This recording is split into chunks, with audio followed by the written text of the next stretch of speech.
Assalamualaikum warahmatullahi wabarakatuh. Hello everyone. Let me introduce myself. My name is Muhammad Ahmad Fatah with NPM 2541265. Today I would like to presentation about Indonesia's monetary policy, navigating macroeconomic stability and growth, an in-depth exploration of how Bank Indonesia steers the nation's economy through inflation management, currency stability, and strategic policy tools, balancing domestic growth ambitions with global financial realities. Okay, guys, enjoy the video. The economic landscape resilience amidst global headwinds. Indonesia's economy has demonstrated remarkable resilience even as global uncertainty persists. Strong domestic demand continues to be the primary engine of growth, insulating the economy from external shocks that have affected other emerging markets. First, GDP growth. Indonesia's GDP growth remains resilient, primarily buoyed by strong domestic consumption and investment even as global growth slows. Next, inflation moderation.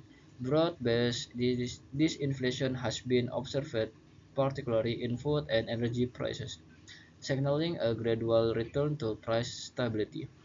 Next, labor market employment shows resilience, though persistent challenges remain in youth employment and middle-class job creation across the archipelago. Okay, next, Bank Indonesia's dual mandate, price and currency stability.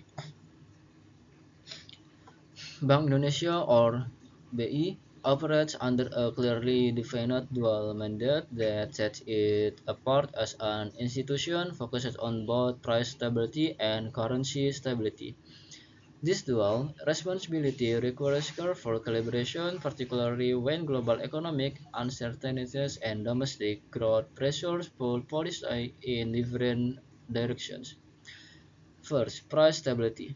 BI targets inflation within a band of 2.5% and 1% using interest rate policy and format guidance to answer expectations and prevent destabilizing price spirals.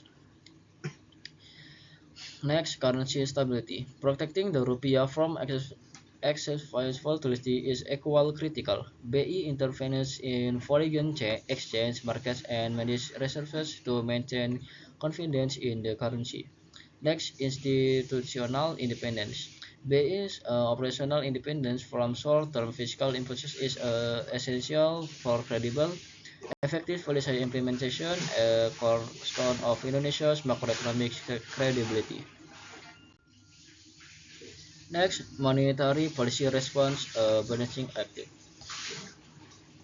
Bank Indonesia was adopted a non-such balancing act approach to monetary policy, one that combines conventional rate adjustments with macroprudential instruments. This multi-tool strategy allows BI to respond to evolving conditions without over-tightening or over-stimulating the economy. First, policy rate adjustment. BI adjusts its benchmark interest rate to influence borrowing costs, credit growth, and ultimately inflation dynamics across the economy. Next, macroprudential tools, liquidity management instruments, reserve liquidity, and sector-specific incentives are deployed to fine-tune credit conditions. The last one is transmission evaluation. Despite cumulative rate cuts, domestic banking rates have shown liquidity, prompting BI to assess and strengthen monetary transmission mechanism. Next, inflation management answering expectations. Rising inflationary pressures have emerged as a key policy constraint, with headline inflation climbing above comfort levels. BI response is preemptive and forward-looking, aiming to prevent inflation expectations from becoming uncertain before they translate into persistent price increases. First, target band. 2.5% to 1% base inflation target provides a clear answer for market participant, business, and households in farming prices expectations. Next, preventive stance. BIX before inflationary pressures fully materialize using forward guidance and early rate adjustment to signal commitment to the target. The last one is fiscal vigilance. BI monitor fiscal revenue liquidity injection closely as expenses government spending can fuel demand, pull inflation, and undermine monetary policy effectiveness. Okay, next liquidity and credit targeted support measures. Beyond broad interest rate policy, BI employs targeted macroprudential measures to direct credit toward priority sectors of the economy. These instruments allow BI to support growth in strategic areas without triggering economy-wide inflationary pressures. First, downstreaming. Incentives for lending to downstream industries support Indonesia's push to move up the value chain in natural resource processing and manufacturing. Next, housing. Lowers reserve requirements for housing loans stimulate affordable home ownership and construction sector activity, generating broad employment multipliers. Next, tourism. Targeted credit support helps revitalize Indonesia's tourism sector, a critical source of foreign exchange earnings and regional employment. Next, MSMEs. Micro, small, and medium enterprises receive preferential lending conditions, recognizing their outsized role in job creation and economic inclusion. Next, global policy dynamics responding to external factors as an economy integrate into global financial market. Indonesia cannot set monetary policy in isolation. BI must continuously calibrate its stance in response to major central bank decisions, particularly those of the U.S. Federal Reserve, which drive capital flows uh, and currency pressures across emerging markets. First, Fed easing cycle sensitivity. BI closely monitors the Federal Reserve policy trajectory. A faster than expected US easing cycle can trigger capital flow volatility and rupiah appreciation pressures that complicated export competitiveness. Next, rupiah stability as priority. Maintaining rupiah stability remains a central objective. BI employs foreign exchange intervention and reserve management to caution against asymmetric global risk.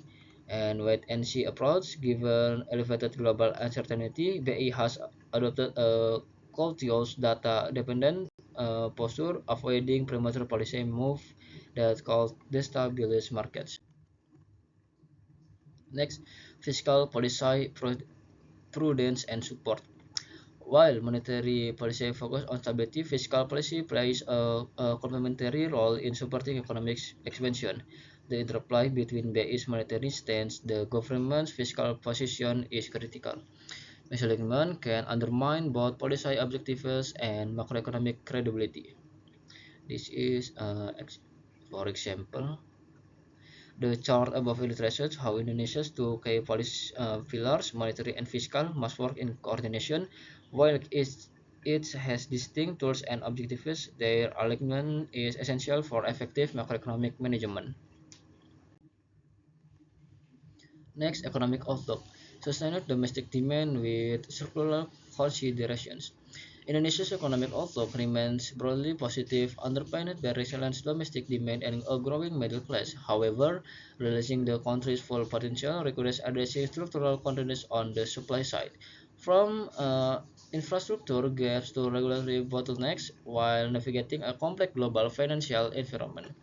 First, growth drivers sustained household consumption from a rising middle class, ongoing infrastructure investment, and urbanization, expanding digital economy and fintech adoption. And last one is strategic commodity export and downstreaming policies. Next, key risks and constraints. short-term supply-side bottlenecks limiting productivity, global financial volatility and capital flow reversal, rupiah depreciation pressure from external shocks, and the last one is youth employment and skill mismatch in the labor market. The outlook ultimately depends on BI's ability to mitigate global financial risk while preserving rupiah stability and supporting credit growth in priority sectors. Next, future priorities, leadership and innovation. Indonesia is increasing positioned as an economic powerhouse in Southeast Asia and beyond. Bank Indonesia forward-looking strategy reflects an ambition not just to manage stability, but to shape Indonesia's emerging leadership role in the global financial architecture through innovation, sustainability, and institutional credibility.